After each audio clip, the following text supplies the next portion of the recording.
이번에는 이재명 캠프로 가겠습니다. 선임 대변인 맡고 있는 박성준 의원 전화로 만나보겠습니다. 나와 계시죠?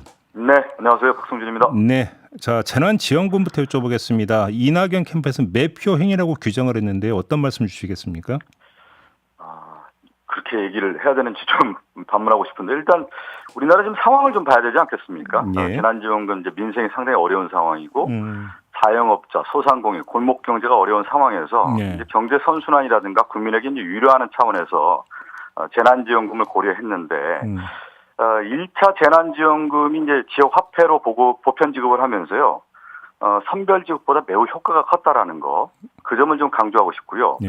재난지원금은 이제 전 도민 지급 결정이라는 것이 이재명 지사 이제 평소 소신이었고요. 책임 정치 또 책임 행정의 일환이었다, 이렇게 말씀드리고 싶습니다. 네. 근데 지금 그 조금 전에 그 이낙연 캠프의 수석 대변인 오영훈 의원은 자, 88% 지급하기로 당정청이 합의를 봤는데 그러면 이 정신을 지켜야 되는 거 아니야? 이런 취지의 주장을 했거든요. 어떤 말씀 주시겠습니까?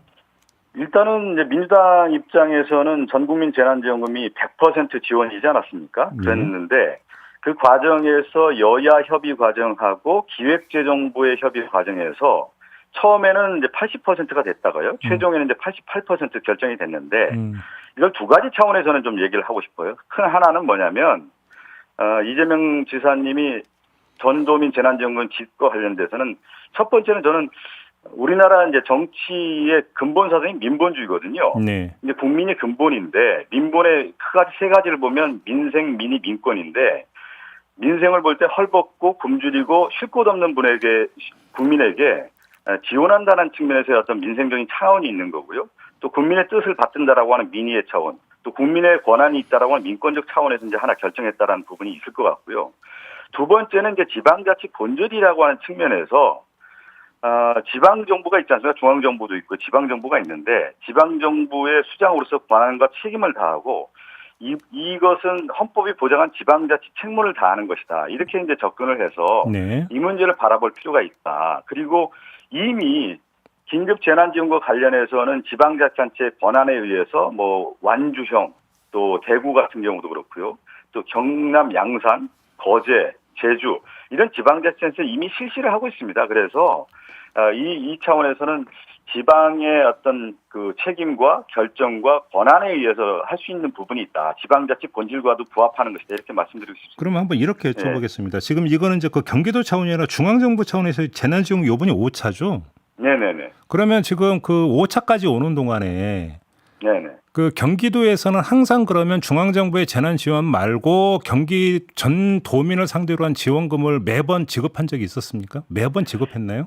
그건 아니죠. 1차 재난지원금 지역화폐 보편 지급이 있고요. 네. 또 2, 3차, 4차는 이제 선별 지급으로 되지 않았습니까? 예. 그런데 이번 같은 경우는 제가 이런 정치는 결단이고 이제 판단인데 코로나 팬데믹이 다시 유행하고 우리나라 이제 경기가 이제 하강 국면으로 갈 수 있다는 위험 신호가 오고 있고 또 9월로 들어가면 이제 추석이 있지 않습니까? 네.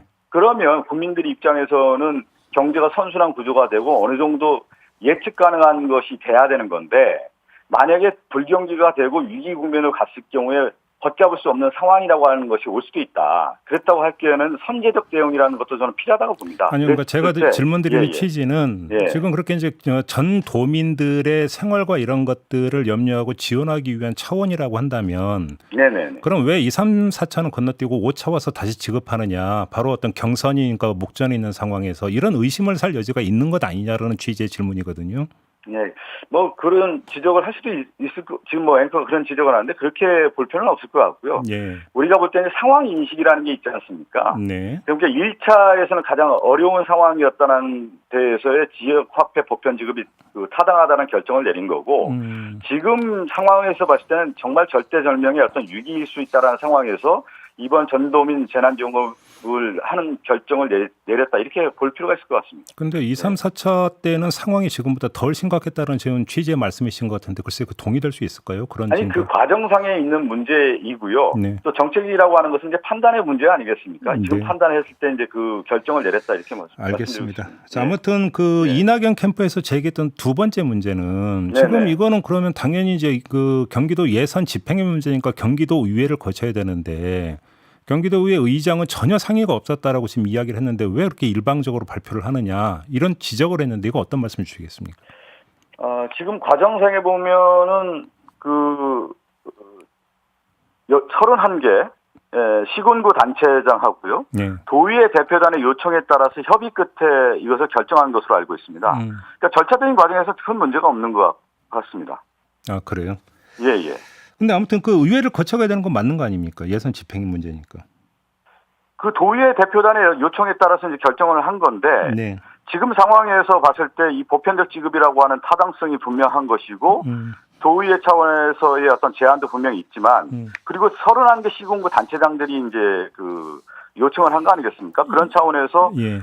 또 경기도 시장군수협의회가 이번에 재난지원금과 관련해서는 필요하다라고 하는 것을 분명하게 이제 요청을 했고 거기에 따라서 경기도가 결단을 내렸다 이렇게 알겠습니다. 알고 있습니다. 예. 자, 두 번째 문제 황교익 씨 그 내정 문제인데요. 네네. 그 왜 황교익 씨를 경기관광공사 사장으로 내정을 한 걸까요? 지금 보면 이제 황교익 씨 같은 경우는 저도 이제 방송을 통해서 쭉 보면요. 예. 맛 칼럼니스트고 이 맛을 통해서 세상을 바라보는 관점. 근데 여기에는 인문학적 소양이라든가 실제 그동안의 어떤 활동 내용들을 보면은 소통 능력이 매우 뛰어났던 것 같습니다. 네. 그런 가운데 저는 이제 여러 이제 뭐 CEO라고 할까요? 이제 그 기관장들 같은 경우에 리더십이 여러 가지가 있는데 그동안에 보면 이제 관리형으로서 관료들 중심으로 해서 관광공사 사장이 좀 내정되는 경향이 있었는데 큰 방향에 있어서 창조형이라든가 정책적 상상력이라든가 국민과의 어떤 소통 능력이 매우 뛰어난 사람을 임명할 수 있는 그 경기도 관광공사 사장 내정에 대한 규정들이 있지 않습니까? 예. 그런 차원에서 접근하지 않았나 싶습니다. 그 지금 규정 말씀하셨는데 예. 조금 전에 이낙연 캠프 쪽에서는 사장 응모 자격이란 게 있었는데 네네네. 이게 이번 사장 응모 절차가 개시되기 직전에 지금 이걸 요건을 바꿔버렸다. 이 점을 지적을 했는데 어떤 말씀이세요? 그렇지는 않더라고요. 제가 보니까 예. 이 규정이 2018년도에 경기도 본회의에서 공공기관 채용 기준이 과도하게 규정돼서 유능한 인재 채용이 어렵다는 취지의 지적이 있었습니다. 그래서 그 과정에서 이후에 예. 2019년 4월 29일 산하기관에 예. 공공기관 인사규정 개정 검토 공문을 보내서 인사규정 개정을 합니다. 그래서 기준 완화를 지난해 4월 29일 완료를 하고요. 그 이후에 이 기준을 가지고 열린 채용 기준을 적용하는 것이기 때문에 지금 황교익 씨를 대상으로 해서 인사 규정을 개정했다라는 것은 잘못된 것입니다. 아, 그럼 팩트가 틀린 팩트가 겁니까? 완전히 잘못된 것이죠. 네. 이미 지난해 이미 완료가 있었다.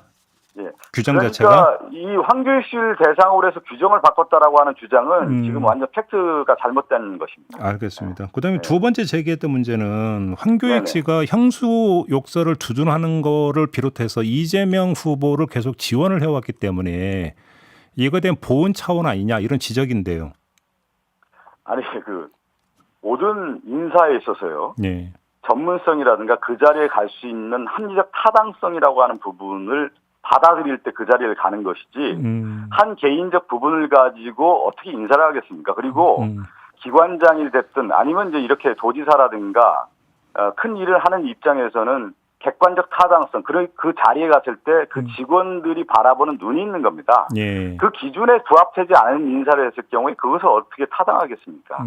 그리고 지금 선거 과정에서 그러한 인사 기준을 가지고 했다라고 하는 것은 그냥 제가 볼 때는 네거티브 공방이 아니겠느냐 이렇게 정책 공세를 좀 받아들이고 있습니다. 그러면 뭐 내정철의 여지도 없고 의지도 없다 이런 말씀으로 이해를 하면 되는 거죠? 지금 과정에서 볼 때 규정상을 봤을 때 제가 지금 규정을 말씀드렸고요. 예. 또 인사추천위원회 서류 심사를 거쳐서 황 내정자를 포함해서 3명이 추천된 것으로 알고 있는데 네. 그 추천위원회에서의 과정들과 다 모든 것을 절차적 과정을 밟은 거 아니겠습니까? 네네. 그렇다고 하면 합리적 타당성이 있고 이 사람이 전문성이 있고 지금 제기한 것처럼 경기관광공사 사장으로서 창조성과 정책적 능력 그리고 대중소통 능력이 있는 사람이라고 하면은 그 일을 충분히 수행할 수 있다고 하면 임명할 수 있다고 봅니다. 알겠습니다. 이거 이렇게 한번 질문 드려볼게요. 네네네. 만약에 민주당 이제 대선 후보가 10월 10일에 결정이 되죠. 네네. 만약에 이때 이재명 후보가 민주당 대선 후보가 된다고 한번 가정을 해볼게요. 네네. 그럼 혹시 그 순간에 지사직을 내려놓을 수 있습니까? 12월 9일까지 기다리지 않고 그냥 그 10월 10일에. 그러니까 너무 저는 그런 얘기가 좀 잘못됐다고 봅니다. 앵커의 질문이 좀 할 수는 있는데 예. 도지사라고 하는 엄중함이라는 게 있잖아요. 네. 2018년도에 국민의 참여 속에서 대표를 뽑고 그 책임을 다라고 하는 지사직을 수행하는 것이 마땅한 건데 사퇴를 전제로 질문하는 건 맞지 않다. 그리고 제가 이 질문을 드리는 이유가 있는데 제가 하나만 더 언급을 할게요. 예. 12월 9일 날 우리 공직선거법 기준에 의해서 90일 전 사퇴라는 게 있지 않습니까? 예. 그 기준이라고 하는 것이 엄격한 기준이 있는 거고 예. 또 기준이 적용됐을 경우에 따라가는 것이 맞다. 이렇게 좀 말씀드려야 될 것 같아요. 이 질문을 드렸던 이유는 조금 전에 이낙연 캠프 쪽에서 그 네네네. 후보 간의 그 비판도 있지만 야당의 공세가 있다라는 점을 강조를 했길래 그래서 한번 질문을 드려봤던 거거든요. 그러니까 그런 네네. 여지는 별로 없다 이렇게 일을 하면 되는 겁니까? 일단은 지금 지사님께서는 도지사직을 성실히 수행하고 그것이 도민들과 약속이고 도리를 다하는 것이라고 말씀드리기 때문에 지금 지사직을 수행하는 게 저는 마땅하다고 봅니다. 이제 법률 규정대로 가면 된다 이런 입장인 거죠, 정리라면? 예. 알겠습니다. 자, 말씀 여기까지 드릴게요. 고맙습니다. 네, 감사합니다. 이재명 캠프 선임 대변인을 맡고 있는 박성준 의원이었습니다.